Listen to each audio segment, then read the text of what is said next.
Bells of Steel's Dreadmill can do just about anything. I tested over 24 exercises on it. Everything from decline presses to rows and even Bulgarian split squats. And of course, things like sled pushes, incline walks, and other more logical movements. And it did it all, except interestingly enough, you can't really run on it. Well, I mean, you can, but it'll be the most miserable experience of your life, you know, running uphill. And the version I have here isn't the one you'd get if you ordered it, which is a good thing because they've updated the design and addressed some issues with it, including the resistance. I do think they could still tweak some things, which we'll talk about, but to be honest, after seeing some viral reels of it and before I really tried it, I thought it looked kind of gimmicky. I had pretty low expectations, and sure, some of that's probably because I avoid cardio with every fiber of my being, but not to ruin the video, I do like this thing. I think if you're looking for a versatile and compact piece, it does fold up after all, then the Dreadmill is pretty intriguing. And I say that fully acknowledging I'll personally never do a lot of the exercises on it that I'm about to show you.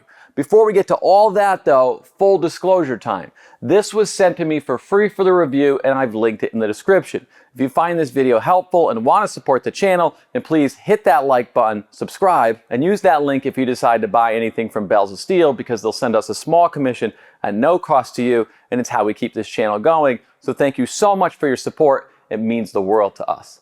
Let's talk about what exactly the Dreadmill is, besides one of the more unique treadmills on the market. Though this isn't the first one like it, but if you don't want to spend over $6 grand on the Stairmaster Hitmill X, which is probably what this is taking inspiration from, this is a much cheaper and more versatile option for about a third of the price. The Dreadmill at its core is a manual incline treadmill, meaning there's no motor inside. You power it and move the belt yourself, but there's a lot more to it than that. It uses flywheels to create a smooth and consistent belt motion and has magnetic resistance that's adjustable to 8 different levels, and the treadmill deck can be easily swapped between 3 different angles, allowing you to tweak how the Dreadmill feels and functions for various movements. Now, none of that is truly unique, but once you add on things like the lever arms that can be loaded up with weight and integrated into a lot of exercises, the sled push functionality, and the fact you can easily fold the deck out of the way.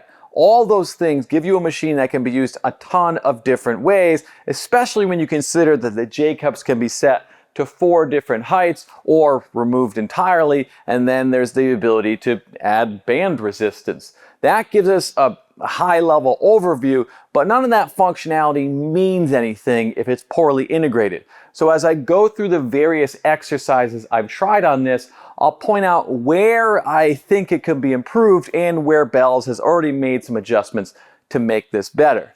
One of which is with walking, jogging, sprinting, and I guess we could throw sled pushes in here too. This is an area where I think a few tweaks could make this much more versatile, because as is, if you're looking for a treadmill to run on, I don't think this is the one for you.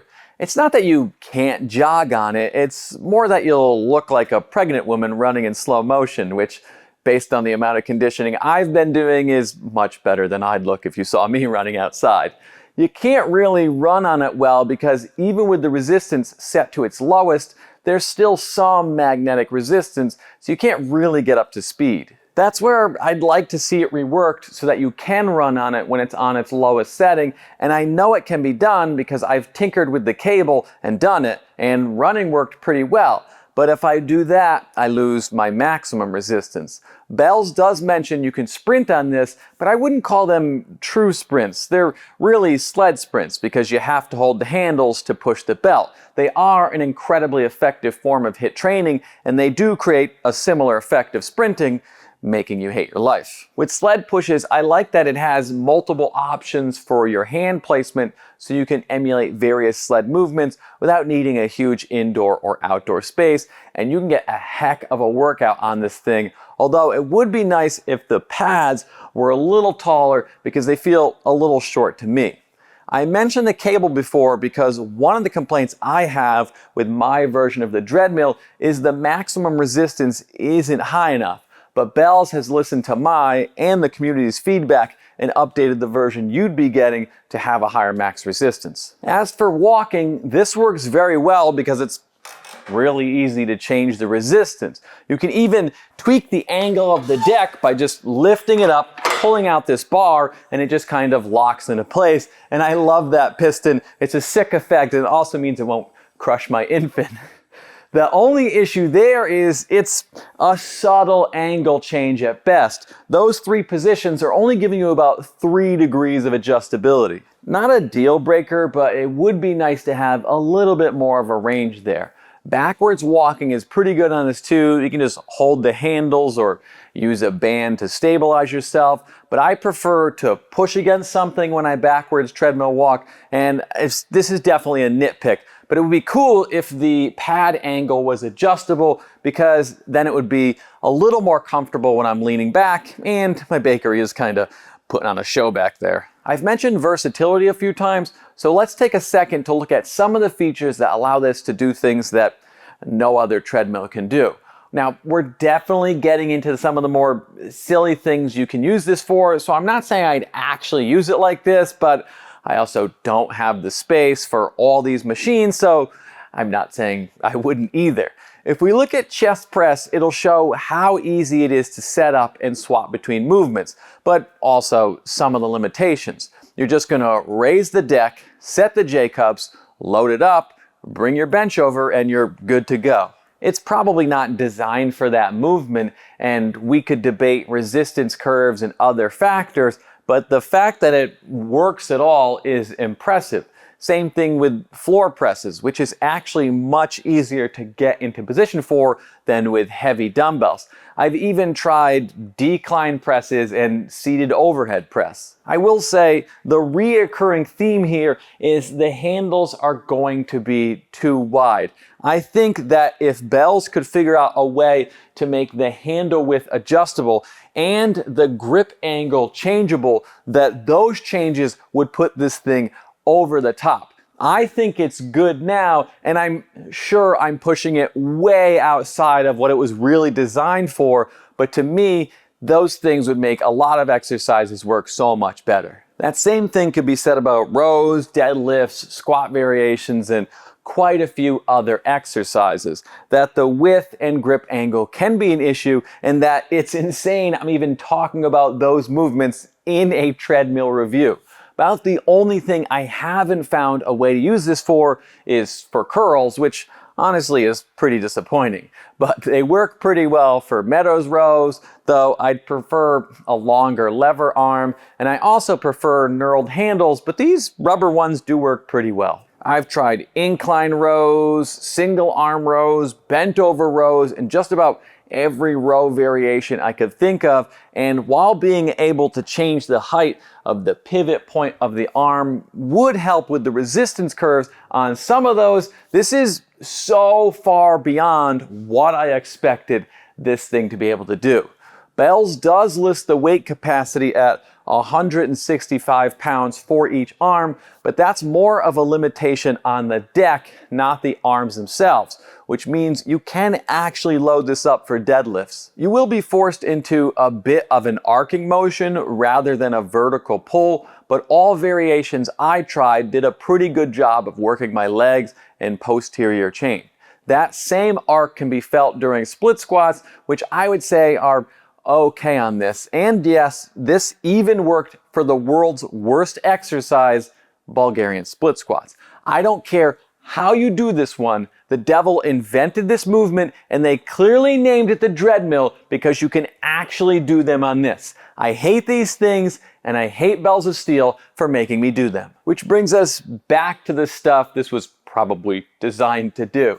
Farmer's carries work well, though I do wish the belt was a little bit longer. Even with that though, farmer's carries are brutal on an incline, but take note of the weight capacity here. Not the oddly specific 287 pound user weight for the belt deck, but the arm limit, because I know I've got the strongest subs in the world, and some of you will max that out, especially since there's no lateral movement in the arms, so it's not perfectly emulating the instability of the movement. If it sounds like I'm being overly critical here, I probably am. It's just what I do. I can't turn off my engineering background. So give props to Bells because they know what they're getting with me and they've never shied away from me even when I've heavily criticized them. And I have been very critical to them when they've messed up. So yes, it does a lot and does much more than I really should expect of it. I mean, I haven't even talked about Shrugs, even if these weight horns can't hold enough to challenge my massive traps. With Shrugs and a lot of these exercises, you can face inward towards the machine or outwards, depending what feels better for the movement. Now, because Shrugs are a movement that you can load real heavy, you may get sick of these top loading weight horns. If they were oriented horizontally or maybe even slightly angled, they'd be a lot easier to load and unload, but you would then need to use the collars. I really can't complain too much though, because it gives me another opportunity to shove another affiliate link into a video and suggest you check out these foam sled spacers by AdMap. I use these things on everything from my Squat Max MD to my teething baby. You could also use change plates to provide space between your plates. Now, the Dreadmill isn't for everyone, which, now that I say that out loud, sounds pretty stupid. We're not out here catching gym equipment like they're Pokemon, at least you're probably not. But I do think it's interesting enough and it makes sense for the right people. And there's features and things that this can do that we haven't even covered, like the fact that it's got wheels on it so it can be moved around. And I didn't even mention the display, though admittedly it is pretty basic, but the heart rate monitor seems accurate and we tested it up against an Apple Watch. I'm not one to use things like lever arms or stuff you have to tinker with or that takes a long time to set up, but this is actually pretty quick and overall I'm impressed. I like it. If you're the type of person that likes to tinker with things or figure out cool ways to use stuff, you'll have a field day with the Dreadmill. So check it out at the link below if you want more info and let me know what you think. Comment below and give us your thoughts and let us know if there's any other versatile and unique stuff you want to see us review, just preferably not another cardio piece. Thanks to our Patreons and thanks for watching. I'll see you next week.